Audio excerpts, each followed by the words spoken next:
rato ya voy a borrar esta imagen para que no nos estorbe. Ay, ay.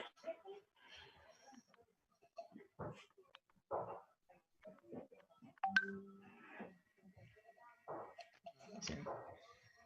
No creo que nos interrumpa.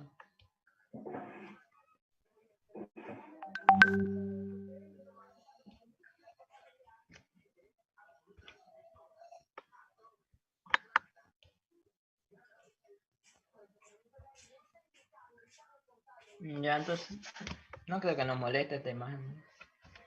Bueno, vamos a acabar, ¿no? Resolviendo este ejercicio de acá, que es un modelo de examen, como decía. Este me tocó a mí en mi examen final, el cual nos dice que en la figura se muestra una compuerta A y B, como vemos acá. El ingeniero le va a dar la figura para empezar en su ejercicio. Nos da una compuerta A y B que tiene un eje de giro en el punto B. O sea, acá está su eje de giro por el cual la compuerta se puede desplazar fácilmente. La compuerta tiene una anchura de 2 metros y sabiendo que h vale 3 metros. O sea, nos está dando que la compuerta tiene un ancho de 2 metros y de que esta variable de acá es 3 metros, ¿no? Ahora nos pide, ¿no? ¿Qué fuerza vertical debe aplicarse en su centroide? Es decir, como tenemos la compuerta, yo necesito saber qué fuerza vertical, en posición vertical, como lo vemos acá, debe aplicarse a su centroide. Ahora, ¿para qué? ¿Con qué finalidad esta fuerza debe aplicarse? Para la finalidad de mantenernos a la compuerta en equilibrio. Ahora, nos está dando el peso de la compuerta. Entonces, tenemos la compuerta y tiene un determinado peso. Entonces, en base a esos datos, empezamos nuestro cálculo.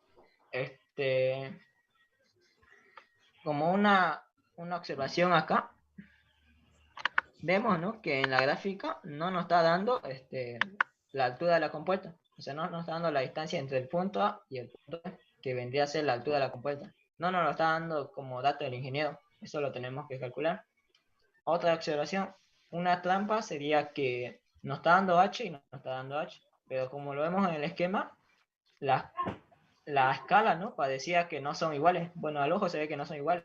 Esta es bastante pequeña y esta es bastante grande. Pero el valor de H es el mismo. Eso sería como una trampa que el ingeniero puede poner. Bueno, así está en el modelo de examen. Lo pone para que los confundan, ¿no?, pensando que no son iguales. Entonces, esa sería una trampa acá. ¿Y qué más? Entonces, en base a esos datos podemos calcular. Lo primero que vamos a hacer es calcular la altura de la compuerta, porque no nos lo está dando como dato. Y la altura no es más que la distancia entre el punto A y el punto B. Esa es la altura de la compuerta, ¿no? Entonces, calculando ahí la altura, ¿qué voy a tener? Voy a tener este triángulo de acá.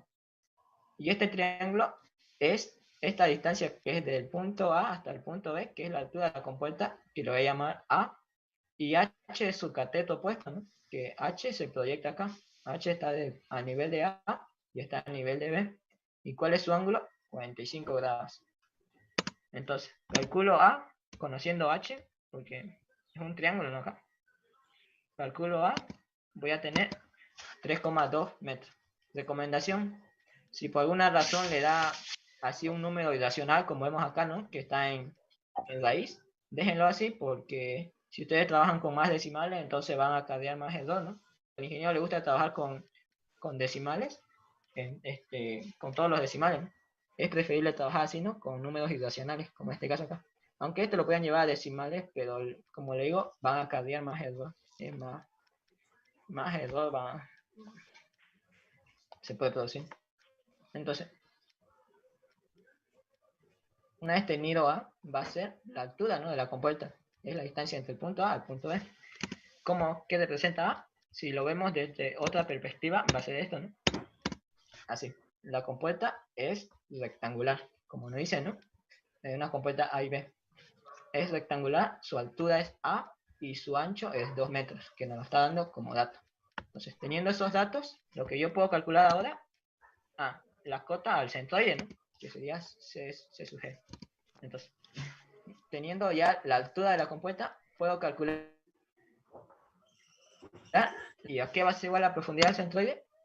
En este caso, como la compuerta está inclinada, estamos hablando de Y sub C, ¿no?, que es una cota inclinada.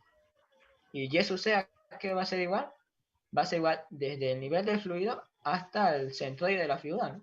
Pero vemos, ¿no?, que como este es H y este es H, entonces su distancia inclinada de H también va a ser A, ¿no? Como lo vemos acá en esta figura. Entonces, ¿a qué va a ser igual eso? Vemos, ¿no? En el esquema. Esto acá, desde el nivel del fluido hasta el punto A, de igual manera es lo mismo que A, ¿no? Porque habíamos dicho que es como la trampa del ingeniero. Esta H y esta H son las mismas. Entonces, del nivel del fluido hasta el punto A, representa A. Entonces, desde acá hasta acá es A, pero para llegar al centroide tengo que aumentarle una A media, ¿no? Porque es la altura de la compuerta. Entonces, tengo A más la altura media que está acá, voy a encontrar Y sub C. Entonces, una vez tenido eso, ¿no?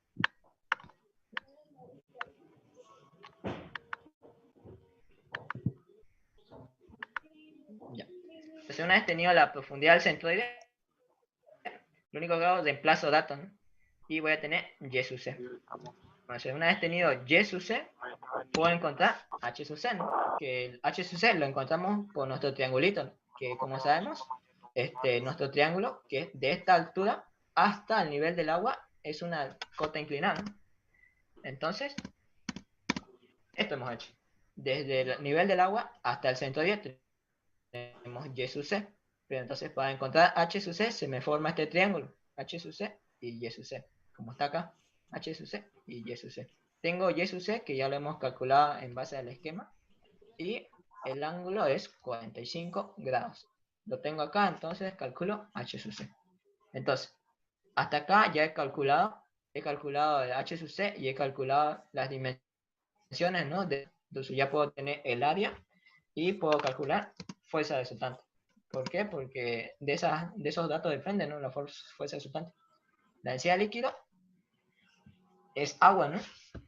Gravedad la conocemos, H sub C lo tenemos como dato.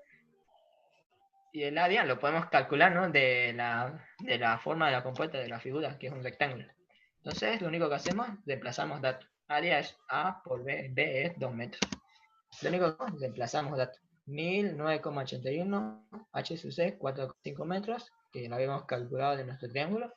Y el área, que es altura por base, o por ancho. Lo tenemos acá. Entonces, una vez tenido eso, la fuerza resultante sería igual a 374.582,7463 newton. Todo en sistema internacional porque estamos trabajando en sistema internacional. Entonces, una vez tenido la fuerza resultante, ¿qué prosigue, no? Puedo calcular su centro de presión. En este caso de acá, vamos a calcular el centro de presión, pero va a ser el inclinado, porque nuestra compuerta está inclinada. Ahorita le explico por qué calculamos la inclinada. Entonces, lo único que hacemos, aplicamos una fórmula que ya conocemos, que antes de aplicarla necesito calcular momento de inercia. El momento de inercia de un rectángulo ya lo conocemos, su fórmula. Entonces, calculo, me sale que el internet está lento. ¿Le sale bien la imagen? Disculpe.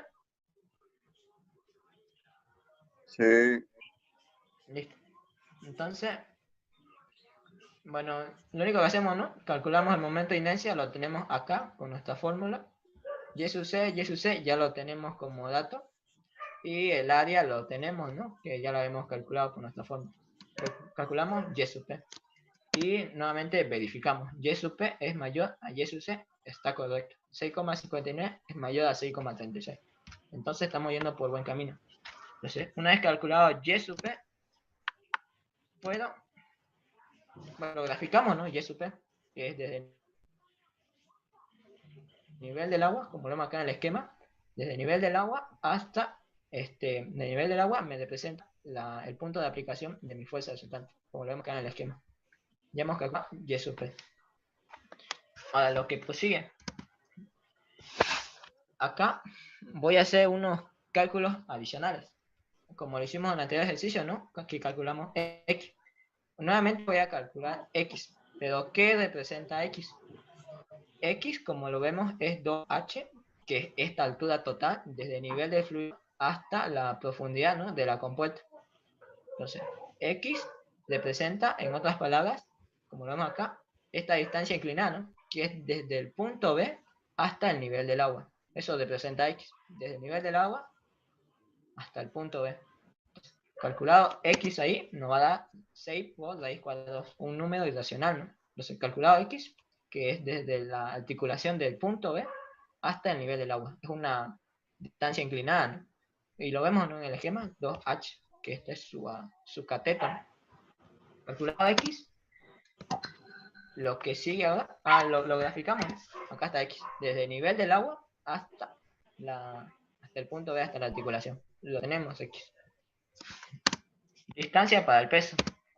Para calcular la distancia para el peso, ¿no?, que como punto de aplicación es el centro de figura, la distancia en este caso sería esta de acá, hasta donde se aplica, ¿no?, la fuerza, el peso. Sería hasta acá. Ahí está. Esta acá. Sería esta, ¿no?, la distancia. Se nos formaría este triángulo acá, que si lo invertimos va a tener esta forma, donde esta distancia desde el punto de aplicación del peso hasta el punto B es A medio. Entonces lo que a mí me interesa calcular es una distancia K, que lo voy a llamar esta acá. Entonces esta sería K para mí, ¿no? ¿Por qué K? Porque recordemos las condiciones, ¿no?, de momento. La distancia al aplicar momento sobre un punto tiene que ser perpendicular al punto, ¿no? Y cumple, ¿no? Acá es perpendicular el peso. Entonces, como ya tengo la distancia K, ¿no?, que lo he calculado por el triangulito, K es 1,5 metros. Es una distancia que sería de acá. Es una distancia que tiene que ser perpendicular al punto donde voy a aplicar momento. Entonces ya tengo la distancia para el peso y ya puedo hacer momento en la articulación y calcular la fuerza F1. Entonces, ¿cómo sería ahí? Lo primero que hago, ¿no?, transformo el peso, porque el peso me lo está dando en una unidad que no es sistema internacional. Entonces, transformando el peso que voy a tener, que 5 kilogramos fuerza es 49,05 newtons. Y este es nuestro factor de conversión. Es con la que trabaja el ingeniero, ¿no? Una vez tenido entonces el peso, calculo la fuerza F1. Y como le dije, la fuerza F1 la vamos a calcular aplicando momento en la articulación. Entonces, aplicando momento en la articulación, es decir, en el punto B, como vemos acá en el esquema, ¿cómo quedaría nuestra ecuación? Fuerza resultante multiplicado por su brazo de palanca. ¿Cuál sería su brazo de palanca de la fuerza resultante? Sería X, que es desde el nivel del agua hasta el punto B, menos Y sub P, ¿no? Acá está Y sub P. Es esta distancia pequeñita acá, ¿no?, que es la acá. Entonces, esa de esta me origina esta distancia. Y esa distancia es su brazo de palanca de fuerza resultante. O sea, es una distancia que es válida. ¿Por qué? Porque es una distancia que es perpendicular al punto, ¿no? Porque sabemos por teoría que la fuerza resultante se aplica de forma perpendicular al área, ¿no? Entonces, esta sería la distancia para fuerza resultante. X menos Y sub P, como lo vemos en el gráfico. Y sería positivo, ¿no?, porque es en sentido horario. F1. F1, como en el anterior ejercicio, no conocemos su sentido. Así que vamos a asumir en este caso que su sentido es hacia arriba. Entonces, F1, como nos dice el enunciado, nos dice que fuerza vertical debe aplicarse a su centroide. Entonces, su punto de aplicación será el mismo que el del peso, ¿no? Entonces, F1 multiplicado por K, ¿no?, que sería su brazo de palanca. ¿Por qué? Porque K es su distancia perpendicular al punto B. Entonces, F1 multiplicado por 1,5 metros. De igual manera para el peso, pero solamente que el peso es antihorario, ¿cierto? Entonces el peso multiplicado por 1,5 metros. Lo único que hacen acá es reemplazan los datos que hemos calculado. X ya lo conocemos, Y sub P ya lo hemos calculado, F1 no conozco, pero lo voy a calcular ahorita. Y el peso ya lo hemos convertido, entonces lo tenemos todo. Lo único que hacemos, despejamos F1 y, bueno, no la achuntamos, ¿no? Nos dio un resultado negativo. ¿Qué quiere decir eso? Que lo hemos pelado en el sentido, ¿no?, de F1, entonces el sentido correcto vendría a ser hacia abajo. Y es lógico, ¿no?, porque como vemos la fuerza está viniendo en este sentido, entonces tiene que venir una fuerza extra por tal, ¿no? que la compuerta no se abra. Entonces, esta sería la solución de este problema. Como ven, es jugar nomás con las cotas acá. Creo que ese es el único problema. Y no sé si tienen alguna duda hasta acá. Pueden preguntar nomás. ¿Sí?